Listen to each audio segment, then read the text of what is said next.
I do believe we have our next speaker coming up. And our next speaker is Lexi from App Annie, our sponsors. So, it's very, very good to have Annie here with us. Here comes Lexi. Great to, where are you? There you are. Great to have you here. Thank you for being with us. Hi, thank you for having me. No, thank you. Thank you. And thank you to App Annie for helping sponsor this global trends track and making it all possible, all these great talks. Absolutely. We are happy to. I accidentally matched my background. This was truly not intentional, but here we are. Well, it's always it always looks nice. But yeah, where are you coming from today? I'm coming from Melbourne, Australia. Wow, okay. So what's that? Is it, are you 12 hours ahead, or is it 9 or 8, 10? Ooh, What time is it there? it's about to be 9 p.m. Oh yeah, so it's about 11 hours ahead. So well, Yes. thank you for joining us so late. That's fine. The night is young. Yeah, well, yeah. Thank you so much for being here with us. And I suppose you've got everything shared. But just before you start, I want to obviously say to everyone, if you've got any questions for Lexi about the talk, then please throw them into the chat and the Q&A like you've been doing all morning. And I'll be coming back at the end and we'll go through some of the Q's and A's. But otherwise, Lexi, if you're ready to go, I think we'll let you get started. Wonderful. Thank you Fantastic. so much. No worries. I'll be here in the background if you need me, but otherwise I'm looking forward to seeing you talk. All right. We will, I'm sure, chat very soon. Yes. And good morning to everyone, or good evening or afternoon, wherever you're tuning in from. Welcome to our talk track. We're talking about the state of mobile gaming in 2021. So I'll take you through some key analyses that we've done, and then happy to answer questions as well. So we'll start with a quick look at the kind of landscape in 2020.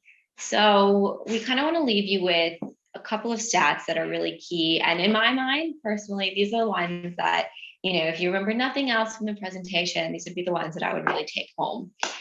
So in 2020, we saw 218 billion app downloads, apps and games across the app stores globally. So this is iOS, Google Play, and third-party Android stores in China. And this is, to note, this is completely new app downloads. So this means you've downloaded it for the first time. It's not an app update, and it's not an app that you have previously deleted and then re-downloaded. This is completely net new downloads. So this was up 7% year over year, which is really compelling. And it shows really strong growth in the industry. And what it speaks to me is that it sort of dispels this myth that people aren't looking for new apps and games, that there's this myth that, app habits are established and ingrained.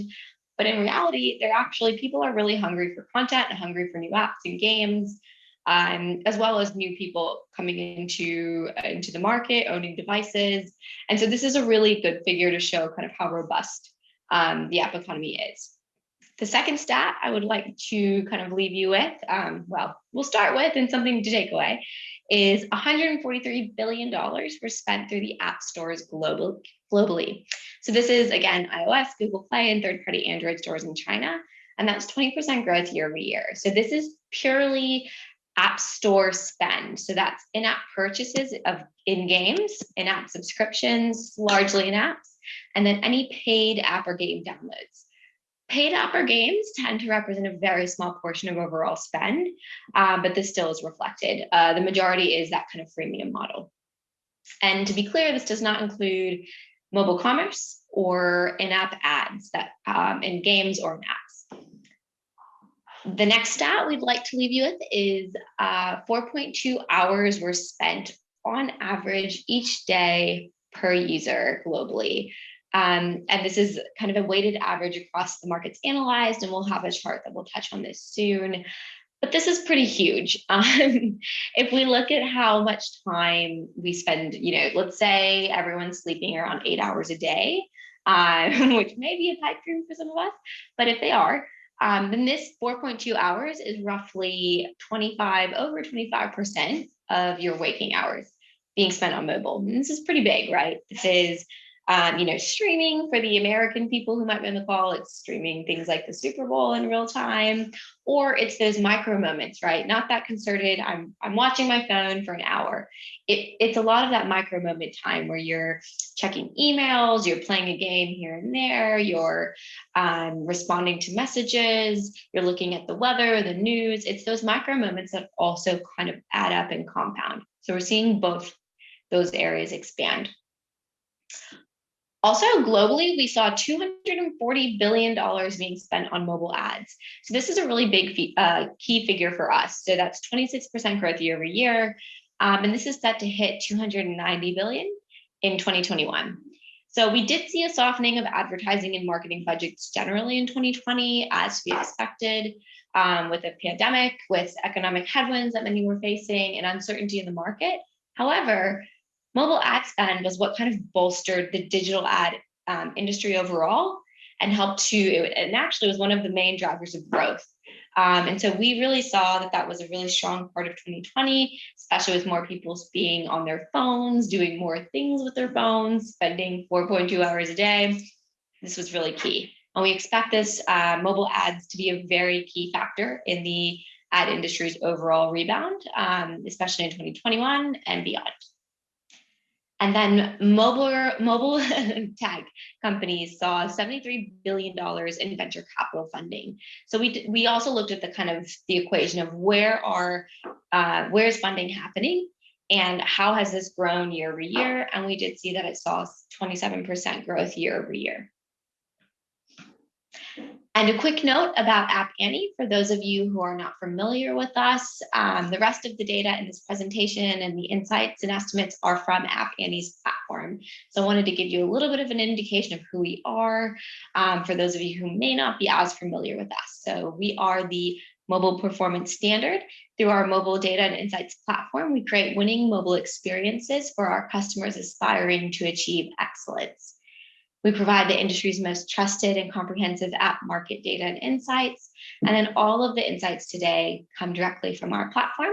So if you're interested in learning more, you can head to appannie.com, visit our blog. We publish many articles a week on new insights we're surfacing about the mobile app economy and the mobile game economy. And you can also sign up for a free account at appannie.com if you want to dig in a little bit deeper. Okay. So when we're looking at, this is something we kind of went through right before, but I do want to call out a few more key indications here.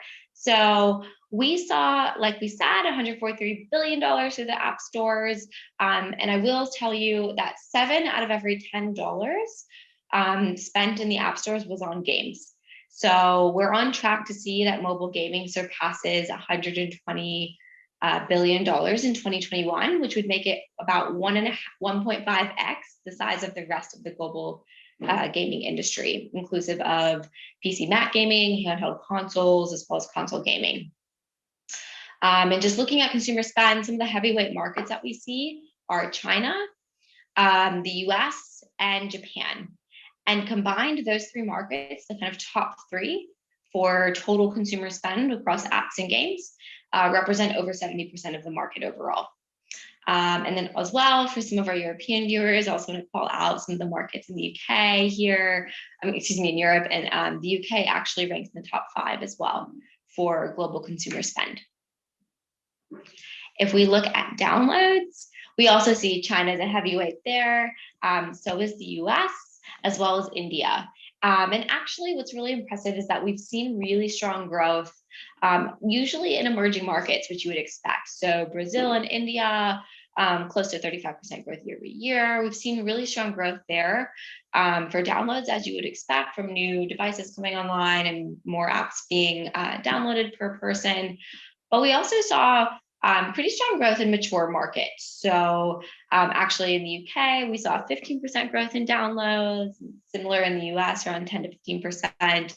And that's really important because typically with mature markets, we see a little bit of a leveling happen where, over time, there's still a high level of downloads, but it's not growing at quite a fast rate because a lot of apps have been downloaded already. The device-based penetration is a lot higher. So this was a really impressive year overall for the for downloads specifically. And games represent between every 6 and 7 of the 10 downloads, I'd say. And then we've got hours spent. So when we look at time spent, again, we see some heavyweights based on population like India and China contributing a large portion of time spent. And globally, we saw around 3.5 trillion hours being spent on Android devices globally, which is really impressive. And that's up 25% year over year. In terms of apps and games, I do want to kind of call out the spread here. So 9 of every 10 minutes being spent on mobile phones is spent in apps or games. So 1 of every 10 minutes is spent in browsers. So mobile web is important for some of the strategies, especially for non-gaming apps, but not as important as the app and game strategy themselves. And in terms of gaming, it sits around 10% roughly of global time spent. We see social and comms apps dominate around 45%, nearly half of the market there. But what we really saw was that there was an acceleration in 2020. So more time being spent on mobile, deeper engagement per user. And we saw that mobile app usage accelerated by around 2 to 3 years in terms of what we would have predicted based on the previous years of usage. So that's pretty substantial. And what's important to me about this trend is that it's building on an existing trend. It's a catalyst of something we've been watching for years, and we just saw it really ramp up in a meaningful way. So that's something to take note of. We also wanted to call out, and this is very true for gaming because games, like I said, represent around 7 of every $10 being spent in the app stores. Apple announced its App Store Small Business Program this year, where publishers who make less than $1 million will reduce the fees that they take from 30% to 15%. So what we overwhelmingly saw is that publishers across iOS and Google Play, around 97% of them make less than $1 million per annum, which is important. The thing to note is that this indeed is a publisher level analysis, and there's oftentimes multiple publishers that roll up under a major parent company or a company. But this is important because it means that there's meaningful impact happening. And then we also saw that there was meaningful movement in those in the upper bracket tiers. So publishers earning over $2 million per year on either store, we saw 25% growth year over year in the amount of publishers earning that. A quick note on demographics. This is something that we find very interesting. Looking at how things shake out, we did see time spent. So this is time spent in top 50 apps, which is inclusive of apps or games. We saw that time spent in those top 50 apps grew generally across the board for Gen Z, for millennials, and for Gen X and baby boomers. In the US, we saw the greatest growth in the Gen X baby boomer bracket, which I found personally pretty fascinating, but also I know my grandmother for the first time got an iPhone, or I think she got an iPhone, but she got a smartphone during this time for the first time ever. So that need to connect and to be familiar with your family and to connect with people is big. In terms of the apps most likely to use, this was really fascinating. It's notable that in the US, what we looked at here is the likelihood of each demographic to use an app or game relative to the overall market. So it's showing you sort of like the propensity or the affinity to use. And Gen Z definitely over-indexed a lot with sort of a lot of the, social apps in a way, Snapchat, Twitch, Discord, TikTok. We did see a lot of that across the markets. Millennials tend to dominate with more LinkedIn was big, commerce was big, and commerce in the sense of both food and drink as well as shopping. And Gen X and baby boomers tended to have a lot of weather, news apps, Adobe Reader, etc. I will call out Roblox was number 4 for Gen Z for likely to use. And one other example I want to call out is in South Korea. We saw that Roblox app actually was in the top 5 for Gen X and baby boomers, which might surprise some people, but it is something to note, especially to get that, we all essentially have a gaming console in our pockets now with our phones. And oftentimes casual games are a great introduction and are a way that a lot of people who wouldn't traditionally identify as gamers are actually truly gamers in this sense. So this was a really cool example to see surface. Okay, so we'll take a quick look at the rest of the slides are mostly on gaming. So I did want to give you a lay of the land, but now we'll focus heavily on mobile gaming. So what we saw in 2020 was that casual games undoubtedly sort of dominated the downloads market, which makes a lot of sense. We see a lot of hyper casual games, and casual games do really well en masse with consumers, especially those who, like we said, may not be gaming on PC or Mac or console, but do enter the market here in the mobile sphere. Around 8 of every 10 games were casual games. So that's really notable here. In terms of consumer spend, though, we see that core games do dominate that market at 66% of all consumer spend through the app stores, through in-app purchases or in-app subscriptions, very small amount there, but largely in-app purchases through core games. What I will call out is casino. This is particularly interesting because we saw casino games represent 11% of total consumer spend. Yet when you look at downloads, only 2% of downloads and around only 2% of time spent. So casino games definitely over-index in terms of their consumer spend versus their relative share of downloads. We also see casual and core are more even here for total time spent, but core definitely does take the majority. And we do see that APAC is a really big driver of the time spent as well as the consumer spend in core games. And some big players, we'll get into some breakout apps later for downloads and spend and time spent, but some of the big ones are in fact the Battle Royale games. They had a big 2019 and a big 2020. Okay, so I wanted to kind of give you guys, this is an interesting chart where we looked at a bit more of where's the growth coming from. So to kind of caveat this chart, we looked at from top to bottom here is the growth in market share of time spent in certain subgenres of games. So at FANU, we recently came out with a product called Game IQ, which is a really a much more granular, advanced categorization of games. And we also have a tagging system as well. So we're able to tag characteristics of games. But within this, what you're able to see, and as an analyst, this is a dream, being able to kind of segment by these subgenres. So one of the things we looked at was where among all of the games is the growth coming from for time spent.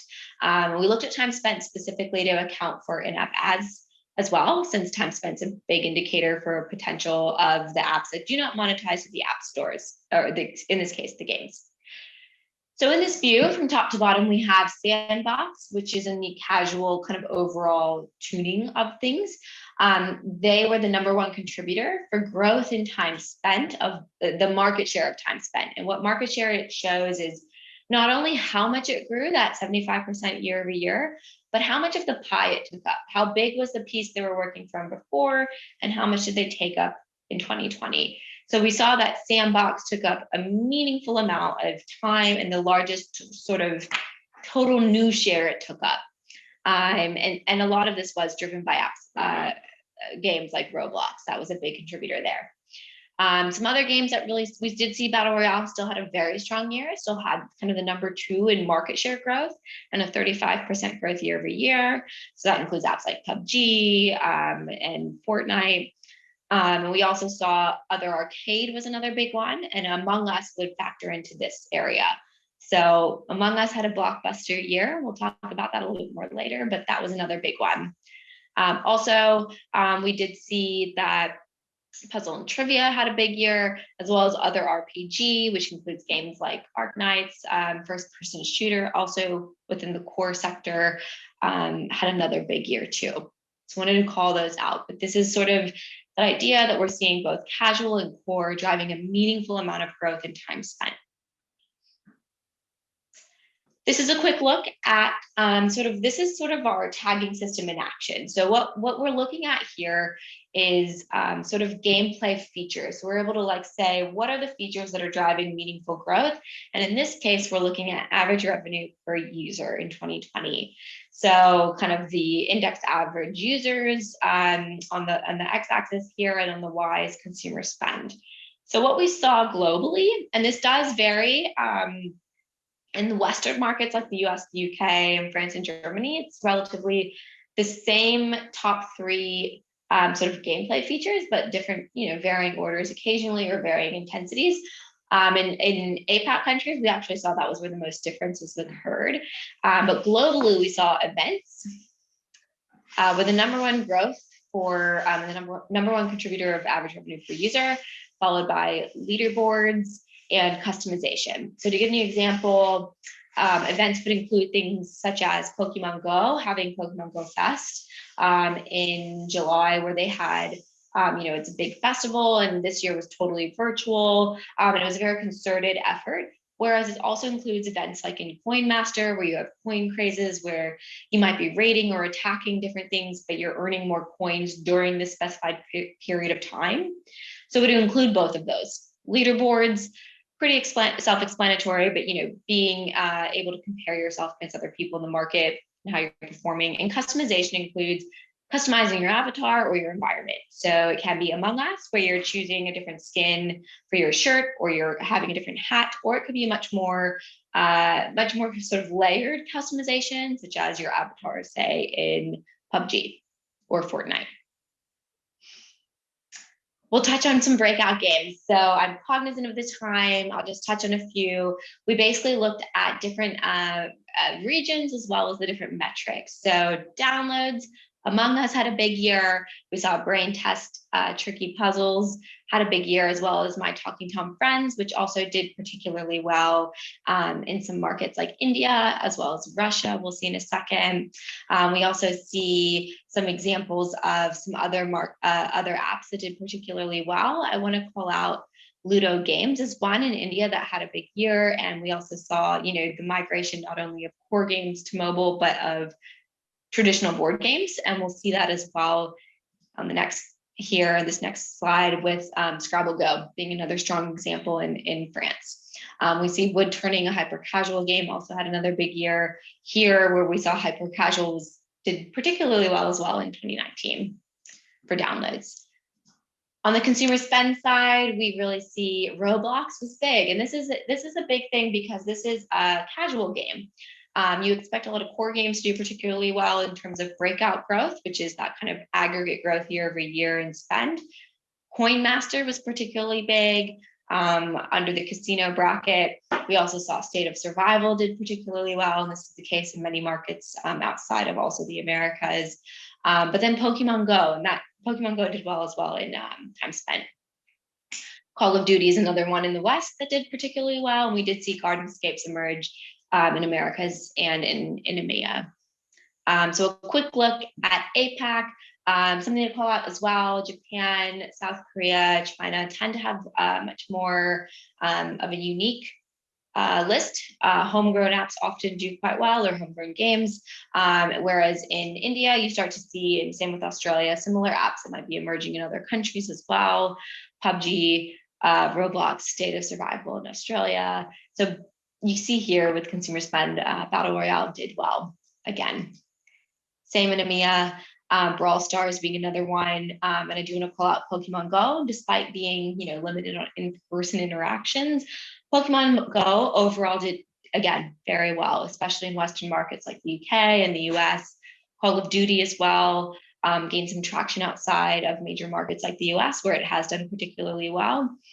And then the same when we look at time spent, we see sort of a combination here, casual as well as core. Definitely notable to talk about Roblox doing very well in Western markets. Among Us, again, had a huge year. And then I do want to call out things like Scrabble Go, right? That was a board game adapting to mobile and doing well in France, particularly, as well as there in Canada. And again, we see some differences occur between markets. And we also see, some games emerge like Ludo King, which was a board game that kind of transitions there, same as Carom Pool. And the last one we'll leave you quickly with is time spent in Europe. So again, we see Scrabble Go emerge, Brawl Stars, Battle Royale game, Coin Master's big, which is a casino game. And then you see old favorites like Candy Crush Soda Saga that have been around for a lot longer, but are consistently still doing quite well in markets. And then in this case, even being a breakout app by time spent in Turkey. A quick note now on just a little bit of a marketing focus here. So this view, we looked at the power of strategic collaborations in 2020. So this was something we saw with celebrities and influencers, and we wanted to call out specifically for the fact that it kind of ran the gamut of different apps. There's Fortnite, PUBG, Calm, and Dunkin' Donuts.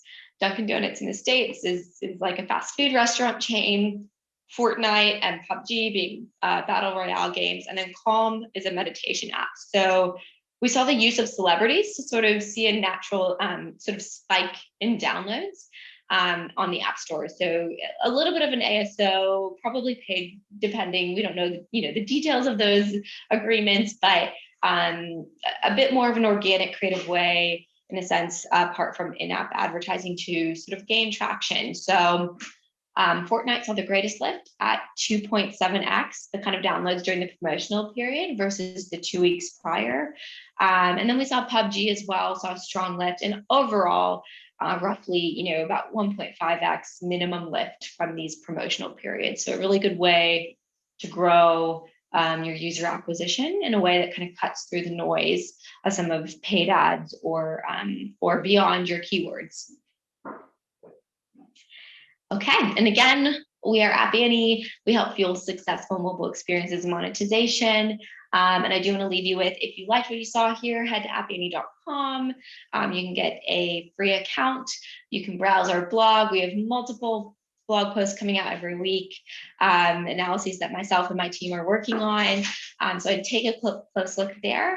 As well as, if you like what you've seen so far, this has taken up an extension of our State of Mobile report, which you can access at stateofmobile2021.com, and you can get a copy and you can work through all the data on your own and take a little bit more time than what we were able to do today. And as a quick disclaimer, all of the information in today's presentation, basically we like to send this through, and we basically just, we don't advise any investment actions being taken on the estimates shown in today's presentation. And with that, I will pause now, and I can stop sharing, I suppose, and we can ask some questions. Yes, thank you so much for a really interesting and fascinating talk. We've got quite a few questions here, so I'm going to dive straight into these. The first one is, do you believe that indie developers have a better chance of success by focusing on emerging markets? Is it less noisy at the moment? That's a great question. It's so layered. I would say, emerging markets are a really strong opportunity for focus, but at the same time, it's important to note the differences between markets. So some apps and games do better in some markets, and some, even your advertising creatives. We had a case study where we looked at even just the color of the phone device and the creatives on the App Store having an impression on how likely people were to download the app. And so those are all things to take into account. I think this was an analysis we did, I think in South Korea, where it was the white device performed better than the dark device. Yeah. So these are all things to take into account with all markets. It can be very different from market to market. I would say one thing to note is that we have seen a lot of traction with major players from Asia in Latin America this year. So an example being Shopee did particularly well in Brazil. So we are seeing an increased focus in other emerging markets. So the competition may be increasing more. So it is something that, if it's a focus or of interest to you, doing the due diligence and making sure you understand what the local players are and what, the kind of local appetite is, and then what potentially the competition is that might be emerging in those areas. In our report, we highlight a lot of the breakout apps, which is that kind of, they're not maybe the biggest apps of the year, but the ones that saw the biggest growth. And that's a great place to start to see what might be gaining some initial traction for games and for apps, just to get a feel for some of these emerging markets. Yeah, okay, great. Next question is, it seems that the data shows that working with publishers is the best path for developers. Is that so? I suppose that's kind of like a counter to the previous question we've just asked. Like, obviously indies might want to look at new markets and stuff like that, but like alternatively, is just working with a publisher easier? I think it really depends on the market and the type of app and game that you're looking at. Yeah. It's hard to cast that wide net, I think. So I would be hesitant to say either way on that one. I think it ultimately depends. But at the end of the day, I really encourage everyone to understand really the lay of the land in that market. And that to me is the biggest indicator of what you might be able to do or what sort of nuanced trends you can pull on, and where major publishers might not have seen major movements. So definitely depending on the market with that one. Yeah. Okay. I mean, the next question is quite interesting. It's something I was considering as we were as you were doing your presentation. Is so the next question is: as older people are playing more games, do you think developers need to start catering to this audience? Is it an opportunity? And part of what I was thinking is kind of like, do you think that boom in the baby boomer generation in game playing, do you think that is just related to COVID and we'll see it as a short-term gain, or do you think it's something that's going to continue? I definitely think it's something to watch. So I will caveat and say our data, the way we break down demographics is 16 to 24, 25 to 44, and then 45 plus. And so I know that age bracket, it casts a wide net there. 45 plus is casting very far. So I will say, let's caveat it with that. But it is particularly interesting. I think we've seen really strong growth in the UK and in the US at nearly 30% in each market for growth in time spent in kind of the top most popular apps among that older demographic. And so it's definitely something to pay attention to. Yeah. In terms of games, I really recommend, again, taking a look deeper at it, because what I've seen so far, like the most likely to use apps, again, apps and games combined, tend to be a bit more your productivity, your news, your weather.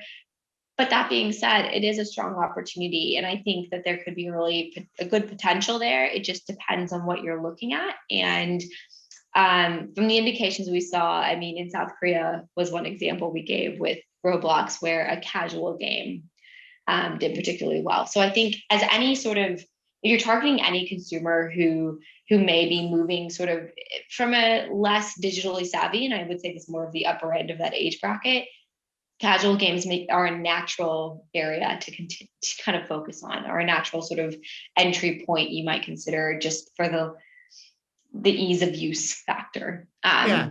But we are seeing strong growth there. And I do think things like, examples being in House Party or other apps where you're able to combine a social aspect with gaming, that's something that's really interesting that I think we're going to see growing, and could be a really easy way to tap into that market as well for people who might not play games actively. And then it's like a nice way to kind of, they start to a little bit, because they're FaceTiming with their loved ones, and then the games kind of come as part of it. So that could be a nice area as well. Yeah. And we've only got time. I'll try and squeeze in one more question for you.